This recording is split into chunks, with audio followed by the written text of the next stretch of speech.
It's time for a brand new segment of the show where we've got to dive into the stats and tell you the biggest stories from looking at them. Joining us to take us through is the main man. We're going to have to start calling him Ryon Scott-Douglas. Ryan, what have you got for us this week, man? How are you doing, lads? Why the long faces, eh? Right, so, we all know it's not been a fantastic start to the season. I think as a fan base, we can all agree on that. But what I wanted to do is delve into the stats, double down on it and see if between us, we can see whether, is it the players? Is it the manager? Is it a combination of the two?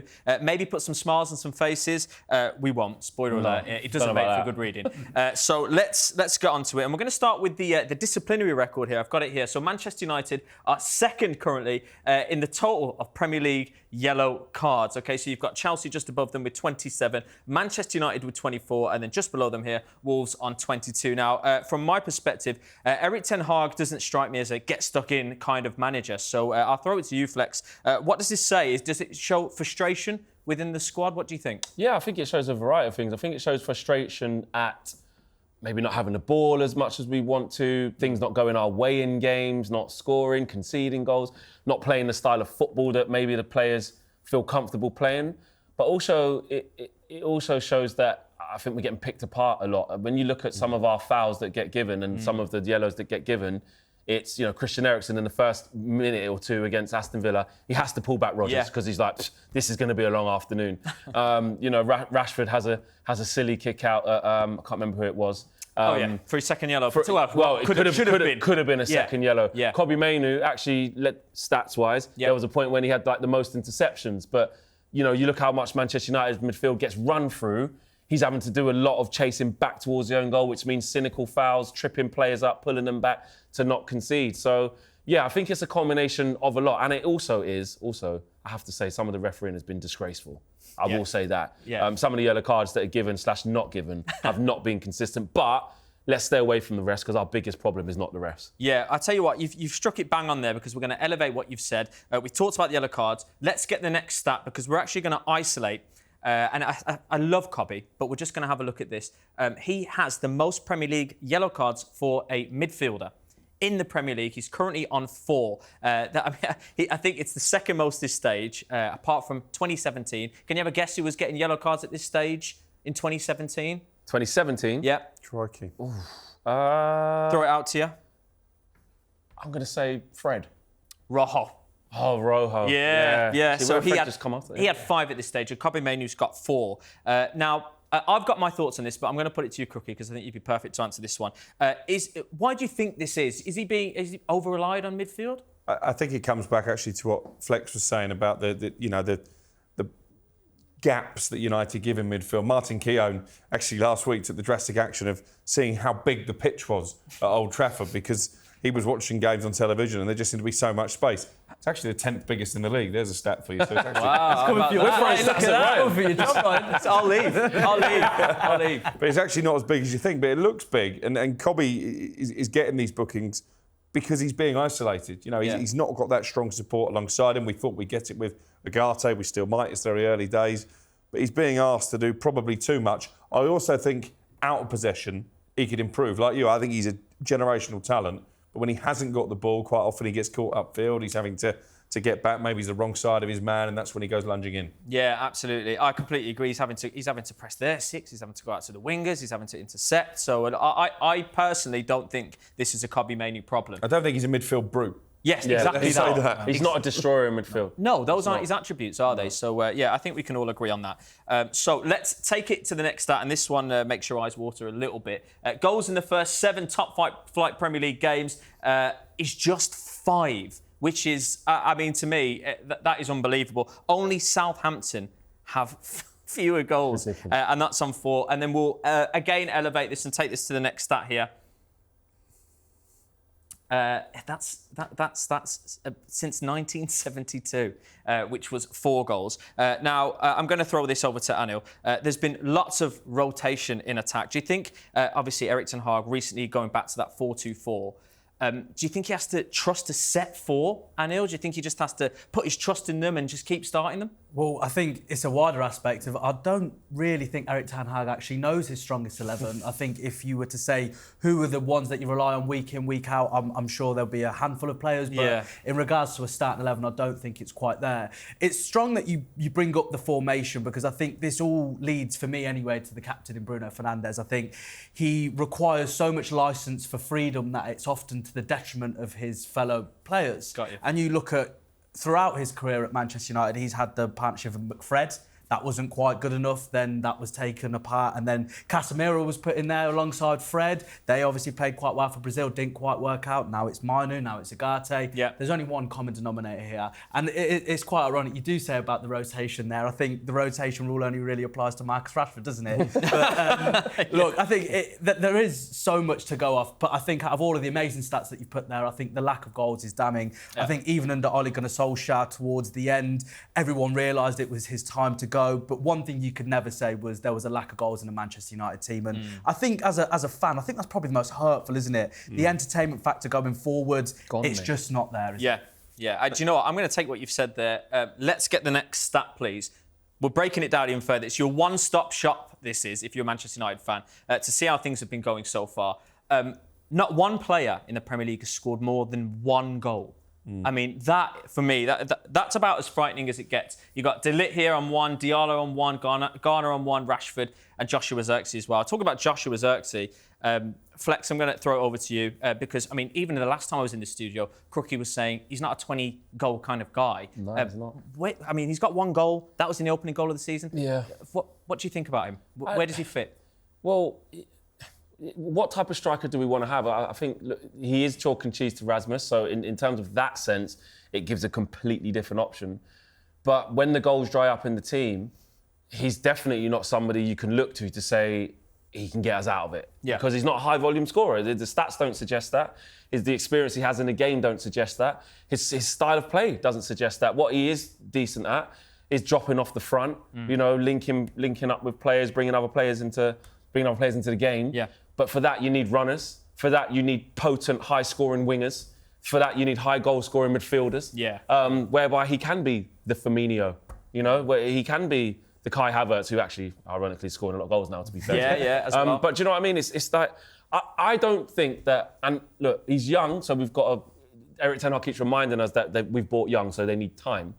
But I don't think that top centre-halves in the Premier League see Højlund and Zirkzee and go, I'm in for one here. Zirkzee against Liverpool, I think Konate and Van Dijk no problem. Yeah. You know what I mean? And that's not me being harsh on Zirkzee. I just think that's the absolute truth. Gabriel and Saliba won't be scared of Rasmus Højlund. They won't be scared of Joshua Zirkzee. And that's where it's the manager's choice. We heard McPhelan say earlier on that focus on the strengths of these players. Right, we need to extenuate these strengths. Yeah. Because right now all we're seeing is the weaknesses. Rasmus Højlund coming in after a little while out. The touch isn't there. The ball's bouncing off him. He's just wrestling with defenders. Zirkzee just dropping off the front, bit passive, okay. It's not engaging centre-half. So Ten Hag needs to work on a system that makes these players look better than what they are. Yeah, absolutely. I don't want to stay on this stat for too long because it's depressing. Yeah, it's very damning, mate. But get the next one. Bruno's not on there as well. No. Bruno's not on there. Bruno has more red cards this season than goals and assists. As Crookie, what do you think? Is that another sign of frustration? We go back to it. Do you think he's just a frustrated player right now?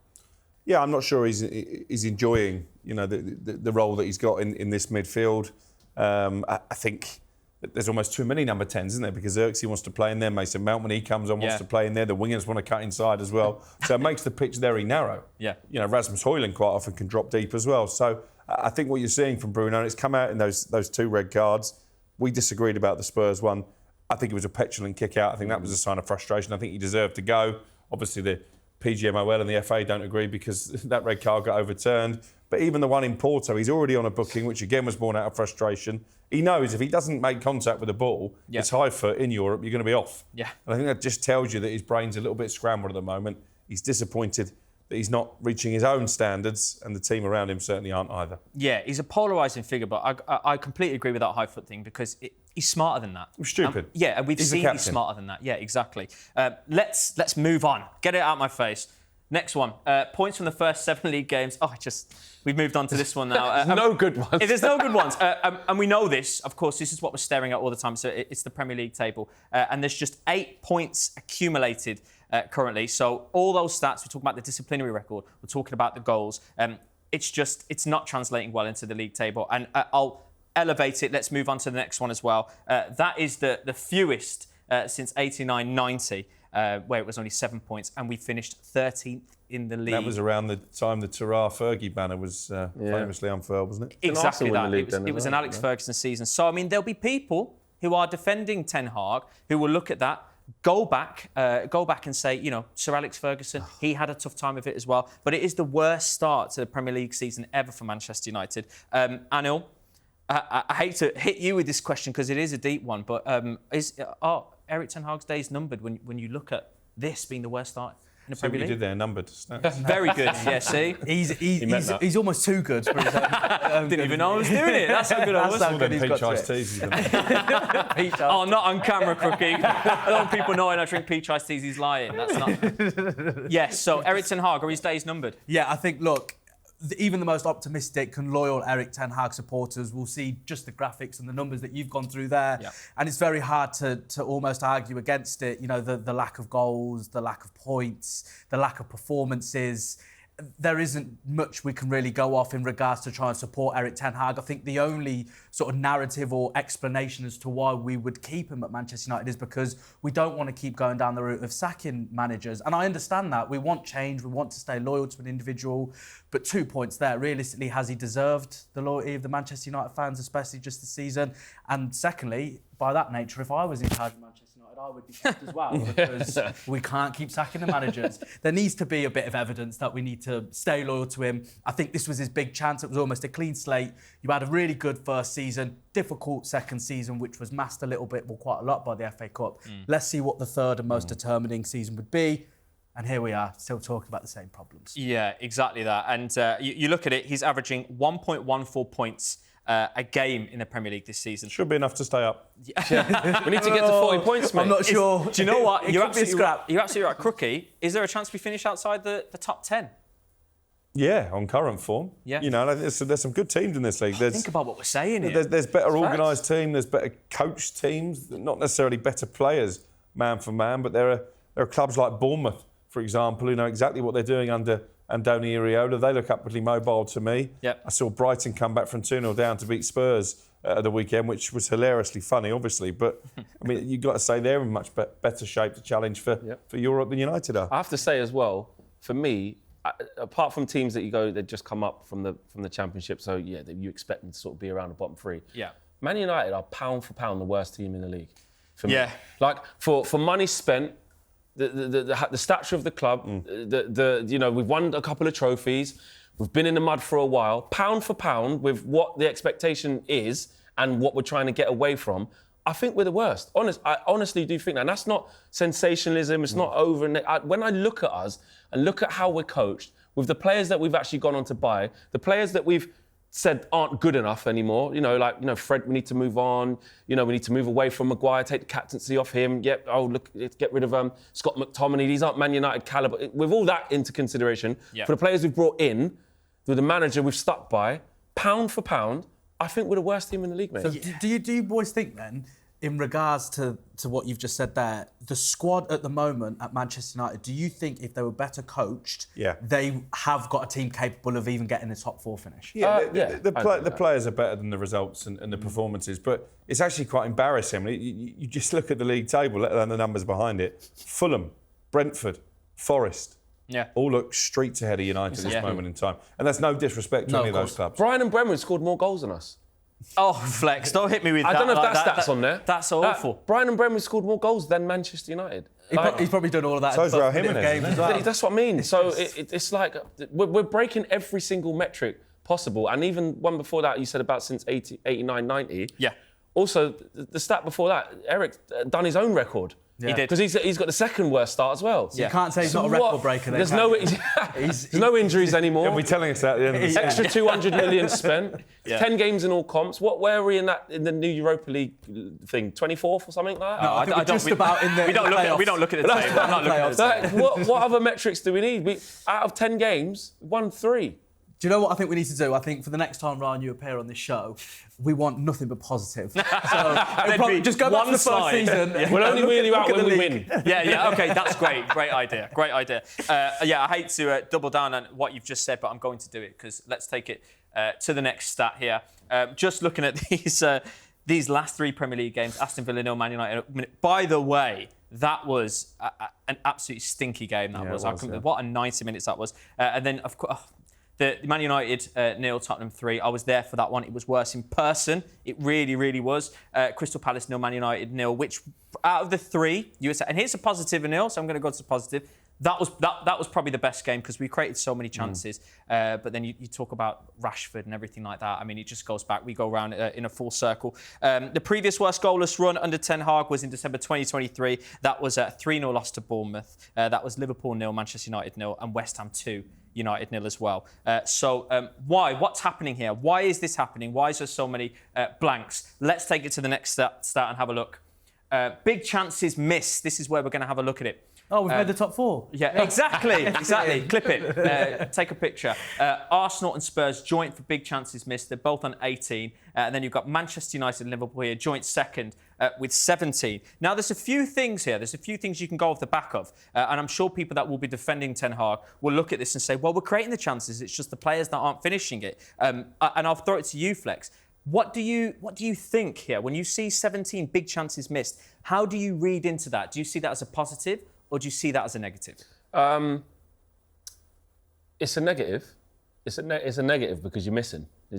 You're at the top. You're at the top for one of the worst metrics. But the other teams that are on there can also boast that they've scored a lot of goals. Yeah. And they're way higher up. Maybe not Spurs, are only a couple of points behind them. But in terms of the likes of Liverpool and Arsenal, they've got quite a lot of clean sheets and they're scoring loads of goals and they're where they want to be in the league. So we can't really use that as a positive, but to bring it into context and not just be negative, that is where you do shift a lot of the blame in this isolation to the players. If you are in positions to score goals from good positions, good chances, where you're expected to hit the back of the net from position X or position Y, that is your fault. The manager has coached the team in those moments to manipulate the ball, to be on the front foot, to create chances, and you are creating them, but you're just not finishing them off. What do you want? Do you want Erik Ten Hag to jump out of the seat and put the ball in the back of the net for you? I get that. But that is quickly countered by the rest of our play. That might be within 15, 20 minutes. If you take the Crystal Palace game for an example, right? Great one. First half, we say, right, cool, you know what? We should have scored at least a couple. Yeah? But then guess what? What does Glasner do? He makes a couple of changes, and in the second half, the game is no longer like that. Yeah. Been out thought, been out tactic, been out subbed. So it's not like if you keep doing that in every single game, you will keep bashing the door down and get through it. The problem is we saw that against Palace, high XG. Saw it, not really against Villa. Definitely not against Spurs. It's the decision making, isn't it? It wasn't a chance missed, but Garnacho on the screen there. And I think we are right to focus on him because he's missed a lot of really good opportunities. But he also missed the chance to win the game for United at Villa Park. Yeah. With that breakaway move. Yeah. It was a simple pass into the centre. And Bruno Fernandes, not scored this season, as we mentioned, he'd have had a tap in and suddenly the world would look a lot rosier. You've got to trust the players to make the right decisions at key times, and too many United players aren't doing that. Well, we've looked at stats. It kind of is all centering around goals. The more we go on to it, big chances missed. No one scored more than one. Crookie, I'll put it back to you. Whether it's Ten Hag or not, where do you see the goals coming from? Van Nistelrooy on the bench, maybe? Well, yeah, but when you said Ten Hag can't jump on the pitch and bring him on, Ruud could. Yeah, we'll get Ruud on. Yeah, it's a problem because we've talked about it already. Xerxes' lack of goals. Hoyland got 16 last season in a team that didn't really create him too many opportunities, but I think his confidence, having been taken out of the team towards the end of the last season, looks a little bit dented. Rashford, I think, has found a little bit of form. Gets taken off at half-time, obviously, because that's what you do when a player scored a goal and made another one. But for rotation. Yeah, I don't see this United as a goal-laden team. And actually, go back to last season, I think they scored 57 goals in the Premier League. last season, 57, 58. So this is a problem that's been going on for a long time. I do think, sorry to cut across there, but I think, of course, when players get into them positions, they need to finish it. They need to do better to almost earn their stripes in regards to scoring the goals and creating assists and all of that. But I do look at Manchester United so often, and it almost seems like they don't actually know what they're supposed to do. Whose role is it? You were saying there, obviously, a little bit earlier ago about Xerxes likes to drop in a bit deep. Even Højlund likes to do it on the odd occasion, go one-on-one with the defender and make some space in behind. But is that the role of Rashford and Garnacho? Is it get the ball early to Rashford so he can attack the players? Is he meant to make the run without the ball and we find him there? What are they actually supposed to be doing? What is the method to the madness? Because right now it's just madness. Yeah. Well, we've focused a lot on the final third. Let's take this next stat now. Is this man saving Erik ten Hag's job? That is the question. A little bit. Yeah, a little bit, because he tops clean sheets in the Premier League this season. You've got, and look at the company that's around him there. It's Alisson and David Raya with 3 each. Andre Onana 4. Now, look, he was brought in. Again, we talk about these missing pieces of the puzzle. We've talked about it maybe with Ugarte and Onana, passing out from the back. He's had to go long quite a bit this season. There isn't really many midfield options. He's not passing it out from the back as we'd like him to do. He's going long, so maybe the passing's not there. But when you talk about the shot stopping, some of the saves that he has done this season have been out of this world. Again, Anil, throwing it to you here.